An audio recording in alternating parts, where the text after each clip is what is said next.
ইকরা কিতাব আল্লাহ, জেনে নিন কোরআন শেখার সহজ উপায়। আউযু বিল্লাহি মিনাশ শাইতানির রাজীম। বিসমিল্লাহির রহমানির রহিম। আলহামদুলিল্লাহিল্লাযী শাররাফান নাসা বিল কুরআনিল আযীম। ওয়াসসালাতু আলা মান লা নাবিয়্যা বা'দা ওয়া আলা আলিহি ওয়া আসহাবিহি আজমাইন। সারা বিশ্বময় বাংলা ভাষাভাষী এবং যে যেখান থেকেই প্যানভিশন টিভির অনন্য আয়োজন কোরআন শেখার সহজ উপায় উপভোগ করছেন, সকলকে আন্তরিক মোবারকবাদ, সুস্বাগতম। সম্মানিত কোরআন শিক্ষার্থী ভাই বোনেরা, কোরআন শেখার একটি চমৎকার স্তরে এখন আমরা অবস্থান করছি। গত কয়েকটি ক্লাস জুড়ে আমরা আমাদের এই প্রচেষ্টা অব্যাহতভাবে একের পর এক আপনাদের সামনে উপস্থাপন করছি, আর আপনারাও মনোযোগের সাথে বিষয়গুলো লুফে নিচ্ছেন। আপনার বাড়িটা হয়ে যাচ্ছে কোরআনের বাড়ি, আপনার পরিবারটা হয়ে যাচ্ছে কোরআনের পরিবার। এবারে আমরা গত ক্লাসে যতটুকু পড়েছিলাম সেদিকে এক নজর আমরা চোখ বুলিয়ে নিতে চাই। আমরা তানভিন শিখেছিলাম। স্ক্রিনে আমরা চলে আসছি একেবারেই। দেখুন, তানভিন ছিল দুই জের, দুই জবর, দুই পেশ। তানভিন প্রথমটা হচ্ছে হরকত, দ্বিতীয়টা হচ্ছে তানভিনের কাজ। আর তানভিন মূলত নয়ের কাজ করে। আমরা এটা ভালোভাবেই আশা করছি বুঝতে পেরেছেন আপনারা। তানভিন মূলত নয়ের কাজ করে, আর সে লক্ষ্যে আমরা আজকে দুই একটা উদাহরণ দিয়ে সামনে চলে যাব ইনশাআল্লাহ। আজকের ক্লাসে আপনাদের একটি পরীক্ষা আছে, তার সাথে সাথে আছে যজম শিক্ষার একটি চমৎকার আয়োজন। আমরা দেখি আজকে যে হরফ বাক্য শব্দ দুটি ইতিমধ্যেই স্ক্রিনে চলে এসেছে। একটি হচ্ছে দেখুন, প্রথমটি কি কি আছে এখানে, রয়ে খাড়া জবর দেয়া আছে। তাহলে রকে খাড়া জবর দিলে তো স্বাভাবিকভাবে র হয়ে যাবে, কারণ র এমন একটি হরফ, ওই যে 8টা হরফের একটি, যার উপর জবর দিলে এককই থেকে যায়। আমরা এই রা তো বলবো না, বলবো র। যদি সাধারণ জবর থাকতো তাহলে বলতাম র, আর যেহেতু খাড়া জবর এর জন্য বলবো র, একটু টেনে বলবো। তারপরে হচ্ছে ফি, এটা হরকতের উচ্চারণ তাড়াতাড়ি করিতে হয়। ই বলবো, এক জেরে হলো ই, আর পরে যে দুই জের দেয়া আছে ইর সাথে একটা নযোগ করে দেবো, ইন, র ফি ইন। এই তো, আলহামদুলিল্লাহ। পরের হরফটা হলো শব্দটি হলো র কি বুন। বুন হলো কেন? বকে এক জবর দিলে, এক পেশ দিলে হয় বু, বকে এক পেশ, পেশ মানে রস্যুকারের কাজ করে। বকে একটা রস্যুকার দিলে বু, আর দুইটা দিলে বুন, বুর সাথে ন যোগ হলো। তাহলে কি হলো? র কি বুন, র কি বুন। আমরা ঠিক আপনারা বুঝতেছেন কিনা এবং আপনি যা ভেবেছেন সেটাই হয়েছে কিনা, এজন্য আমরা এবার স্ক্রিনে উচ্চারণটা দিয়ে দেওয়ার চেষ্টা করেছি। একটু দেখুন। হ্যাঁ, প্রথমটা, দ্বিতীয়টি, আলহামদুলিল্লাহ। আমরা পরেরটায় চলে যাচ্ছি, যেমন কিতাবিন, আরেকটা হচ্ছে মাজিদুন। এবার উচ্চারণ দুটো একটু দেখুন। বিন দুন, দু আর সাথে ন যোগ, দুন। একটু মাথায় নেয়ার জন্য একটু ছোট্ট পড়া, আপনি একটু খেয়াল করে দেখুন। তাহলে আমরা যদি বলি বা দুই জের বিন, এটা কিন্তু খুবই কষ্টের ব্যাপার। বা, একটা বা, তাহলে বাংলায় লিখলে বয় আকারের মতো। দুই জের দিলে বিন, এটা পড়া বড় মুশকিল। আপনি বাটাকে ব চিন্তা করুন, একটা জের দিয়ে বি আর দুইটা জের দিয়ে বিন, যেটা আমি বলছিলাম কিতা বিনের বা নিয়ে কথা বলছিলাম। এরপর ক, এটা কাফ ঠিক আছে, কিন্তু হরকতের আসার কারণে স্বাভাবিকভাবেই মানে এটাকে ক হয়ে গেছে। তাহলে ককে আমরা দিয়েছি রস্যিকার, অর্থাৎ কি। তকে খাড়া আকার মানে তা, তারপরে বিন, কিতাবেন। মা মানে মিম, মিমের একক হলো ম, তাকে একটা আকার দিয়ে একটু ডট ডট দিতে হবে, মানে একালিপ টেনে বলতে হবে। মা, জিমের একক জ, তাতে রস্যিকার জি, মা জি। তারপর দু একটা পেশ দিয়ে দু, পরেরটা দিয়ে দুন, মা জি দুন। এবার দেখি উচ্চারণগুলো ঠিক আছে না কিনা, দেখুন তো। কি তা বিন, মা জি দুন। দেখুন, এরপরে আমরা যে পর্বটা আপনাদের জন্য রেখেছি এটা হচ্ছে আপনি হরকত লাগিয়ে আপনি এটাকে কাঙ্ক্ষিত উচ্চারণটা বানিয়ে দেবেন। যেমন র, খি, লুন, তিনটা হরফ শব্দ আমরা এখানে দেখতে পাচ্ছি। র, খি, লুন। রকে খাড়া জবর দেন, খকে রস্বীকার দেন, রস্বীকার মানে জের। এরপরে লুন মানে লকে রস্যুকার একটা দিলে হবে লু, আর একটা দিলে লুন। ব্যাস। আরেকটা মজার ব্যাপার, তানবিন কখনোই একটা জবর আর একটা পেশ মিলে কখনো তানবিন হয় না। দুইটা পেশ হতে হবে, দুইটা জের হতে হবে, দুইটা জবর। অর্থাৎ জবর থাকলে দুইটাই জবর হবে, জের থাকলে দুইটাই জের, পেশ থাকলে দুইটাই পেশ। অতএব এটা চেনাও খুব সহজ। এখন আমরা একটু একটু দেখি তো উত্তর পর্বে। র মা দ নুন, হ্যাঁ, হা জিন। একটু খেয়াল করি তো কেমনে বানালে হবে। এবার দেখুন র, এরপরে কি খি, তারপরে লুন। দেখুন কি চমৎকার করে। এরপর রমাদনুন কেমনে হলো একটু খেয়াল করুন। এই যে দেখুন এভাবে স্ক্রিনে দেখুন, খুব নজর দিয়ে আপনি একটু একটু করে দেখুন।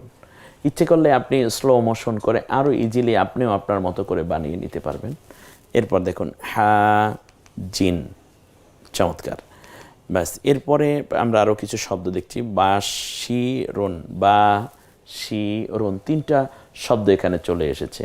আপনি এবার হরকত লাগান, উচ্চারণ দিয়ে আছে হা ফি, ফি জুন, ফা সা দান। এবার দেখুন তো পারেন কিনা এটা বানাতে। হ্যাঁ, বা বানাতে হলে কী করতে হবে? বকে কি স্বাভাবিক জবর দিবেন নাকি খাড়া জবর দিবেন, এটাই আপনি এখন চিন্তা করুন। বা শি, স তো আছে এখানে, শিনের স, সটাকে শি বানান। কিন্তু এখানে বলতেছে যে শি যেহেতু একটু টেনে বলতে হচ্ছে, এজন্য শি, হ্যাঁ, রুন, হা ফি, ফি জুন, ফা সা দান। দেখুন এভাবে কিনা। এরপরে খ বি ঋণ, হ্যাঁ একটু দেখুন খ বি ঋণ কীভাবে বানাবেন একটু দেখুন। র জু ল্যান কীভাবে বানাবেন? র জু লান। এরপরে মা সা, সা মানে কি খাড়া জবর হবে, একটু টেনে বলতে হবে যেহেতু। এরপরে জি, তারপরে দুন, দু আর একটা পেশ দিলি দুন। আমরা মূলত এ পর্বে যা শিখেছি এর উপরই আপনি কতটুকু শিখতে পেরেছেন এটার উপর একটি চমৎকার পরীক্ষা আছে। এটা হচ্ছে আমাদের পঞ্চম পর্বের পরীক্ষা, তানভিনের উপরে পরীক্ষা। তাহলে আমরা একটা সামারি নিয়ে নিই। সেটা হচ্ছে তানভিন হলো দুই জের দুই জবর দুই পেশ, একটা থাকলে হরকত আর দুটো থাকলে তানভিন। তানভিন মূলত বাংলায় নয়ের কাজ করে, একটি কমন ন যোগ করে দেয়। সেটা পেশেও ন, জবরেও ন, জেরেও ন। অর্থাৎ যেমন বা, বায়ের একক হলো ব, জের একটা দিলে বি আর দুইটা দিলে, দুইটা জের দিলে ন, মানে বির সাথে ন যোগ। আবার বু একটা পেশ দিলে বাকে মানে একক হয়ে যায় ব, একটা পেশ দিলে বু আর দুইটা পেশ দিলে বুন। আবার যদি জবর বলি তাহলে বা, ব হলো একক, বায়ের একক ব, একটা জবর দিলে বা, দুইটা জবর দিলে বার সাথে ন যোগ। তাহলে তানবিন নয়ের কাজ করে। আপনাদের জন্য পঞ্চম পর্বের পরীক্ষা চমৎকার করে স্ক্রিনে অলরেডি আপনার প্রশ্নপত্র চলে এসেছে। আপনি দেখুন 2 পৃষ্ঠায় প্রশ্নপত্র, পাশাপাশি 2টা দেয়া আছে। আমরা এ পৃষ্ঠা থেকে ওই পৃষ্ঠায় চলে যাব। এরপরে আপনাকে প্রথম রেখা টেনে শব্দ মিল করুন, তারপরে হরকত দিয়ে শব্দ তৈরি করুন, এখানে চমৎকার করে দেয়া আছে। তৃতীয় বারে আপনার কাছে জানতে চাওয়া হচ্ছে বাংলায় উচ্চারণ লিখুন। একটু লেখার চেষ্টা করুন, বারবার পড়ার চেষ্টা করুন। এরপরে তানবিন মূলত কিসের কাজ করে? একক, একালিফ টান, নয়ের কাজ না আকারের কাজ? তানবিন কিসের কাজ করে এখানে? এরপর পঞ্চম প্রশ্ন হচ্ছে খারাজের খারাজ জবর উল্টা পেশ এখানে কি করতে হয়? একালিফ টেনে বলতে হয়, 2 আলিফ টেনে না 3 আলিফ না 4 আলিফ? এরপরে এমনি করে এখানে তাহলে খারাজের খারাজ জবর উল্টা পেশ একালিফ টানিয়ে পড়িতে হয়। আমরা এই পর্যন্ত পরীক্ষা আপনারা যা দিয়েছেন একটু দেখুন, এখানে আমরা জবাবটাও পরবর্তী দিয়ে দিচ্ছি। আপনি একা পরীক্ষা দিবেন, একাই খাতা মূল্যায়ন করবেন, ওস্তাদজি আপনার পাশে থেকে অন্তরে অন্তরে যেন হেল্প করতে পারে, সেজন্য আমার কথাগুলো আপনি নিয়ে নিতে পারেন। আমরা এই জায়গাটিতে আরেকটি দৃশ্য উপস্থাপন করতে চাচ্ছি, যেই জায়গাটিতে শিক্ষার্থীরা একটু বিব্রত হন। আমরা ওই চিন্তা মাথায় রেখে আপনাদের বিব্রত হওয়ার কোনো কারণ যেন না হয়, সেজন্য তানভিনের আরেকটি ক্ষেত্র তৈরি করেছি। একটু খেয়াল করে দেখুন, এই 5টি হরফ একটু তাকাই দেখুন, স্ক্রিনে চলে আসুন। 5টা হরফ, এই 5টি হরফ, একটি হচ্ছে আলিফ, আরেকটি হচ্ছে আইন, হামজা, ওয়াও, ইয়া। এই 5টা হরফে যখন কোনো হরকত হয় তখন কী রকম হয়?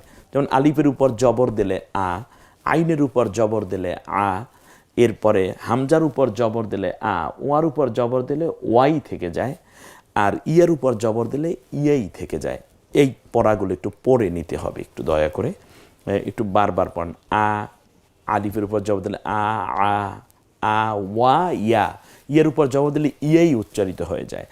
এরপরে ঠিক খাড়া জবর দিয়ে আমি দেখানোর চেষ্টা করেছি। দ্বিতীয় লাইনটি দেখুন, আ, আ, এরপরে আইনটা গলায় চাপ দিয়ে হামজাটা ছেড়ে দিয়ে, এরপরে ওয়া, ইয়া, খাড়া জবর দিয়ে, এরপর 2 জবর দিয়ে আমি দেখানোর চেষ্টা করেছি। এবার দেখুন একই সাথে তিনোটা, যেমন আন, আন, আন, ওয়ান, ইয়ান।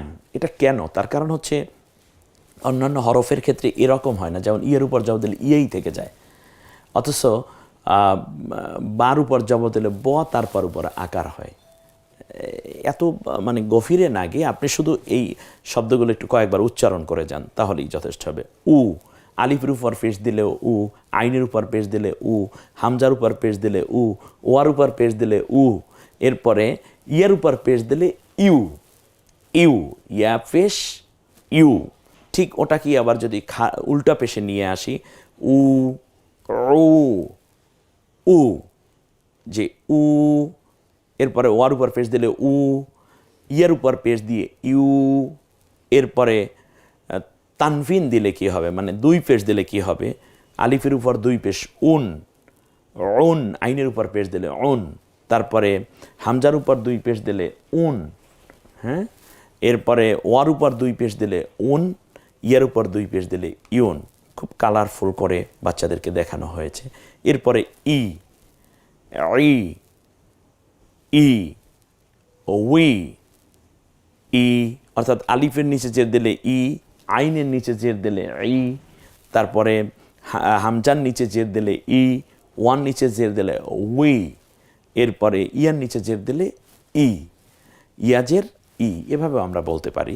এটা খাড়া জের দিয়ে আবার দেখানো হয়েছে, 2 জের দিয়ে দেখানো হয়েছে। একটু উচ্চারণগুলো দেখুন, এবং বাংলায় উচ্চারণ লেখা আছে, একটু খেয়াল করুন। আপনি এই 5টা হরফ একটু শুধুমাত্র জাস্ট একটু চর্চা করে তারপরে কোরআনের ভিতরে ঢুকলে আপনাদের পড়াটা আরও ইজি হবে বলে আমি মনে করছি। এই জন্য এইরকম একটি পর্ব আপনাদের সামনে উপস্থাপন করলাম। যে আল্লাহ রবুল আলামিন আমাদের জন্য কোরআন শিক্ষাকে আরও সহজ করে দিন, এবং প্রত্যেকটা পর্ব যেন আমরা সুন্দরভাবে আত্মস্থ করার মাধ্যমে পরবর্তী যেই পর্বটিতে আমরা আসতেছি সেটা হচ্ছে খুবই গুরুত্বপূর্ণ, এবং এই পর্বেই আমরা শিখব যজম এবং তাসদিদ শিক্ষা, কোরআন শিক্ষার 4র্থ ধাপ এবং চূড়ান্ত ধাপ। এরপর থাকবে মাত্র মাদ, গুন্না, ইকফা ইত্যাদি। এগুলো নিয়ে আমরা ইনশাআল্লাহ গ্রাজুয়ালি তেলাওয়াতের মাধ্যমে ওগুলো সেরে নিব।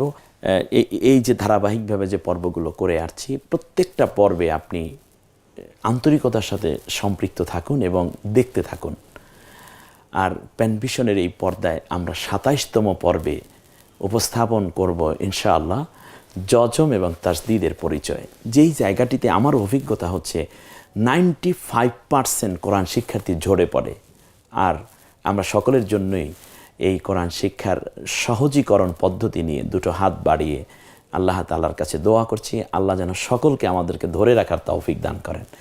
হবে যজম এবং তাসদিদের ক্লাস, কোরআন শিক্ষার চূড়ান্ত যেই বিষয়টা যা জানলে কোরআন শিক্ষা করা যায় এবং কোরআন পড়া যায়। এই চতুর্থ অধ্যায়ে আমরা ইনশাল্লাহ প্রবেশ করব ২৭তম পর্বে। আমাদের সাথেই থাকবেন কিন্তু, আর বারবার চেষ্টা করতে থাকুন, নিজে দেখতে থাকুন। বই আছে, আর আমাদের তথ্যাদিত আপনাদের কাছে রয়েছি ওস্তাজ, মক্তব এবং আপনার আগ্রহ, এই তিনটা মিলি কোরআন শিক্ষার আলোয় আল্লাহ আমাদেরকে উদ্ভাসিত হওয়ার এই মহান তৌফিক দান করুন। আমিন। আসসালামু আলাইকুম ওয়া রাহমাতুল্লাহি ওয়া বারাকাতুহু।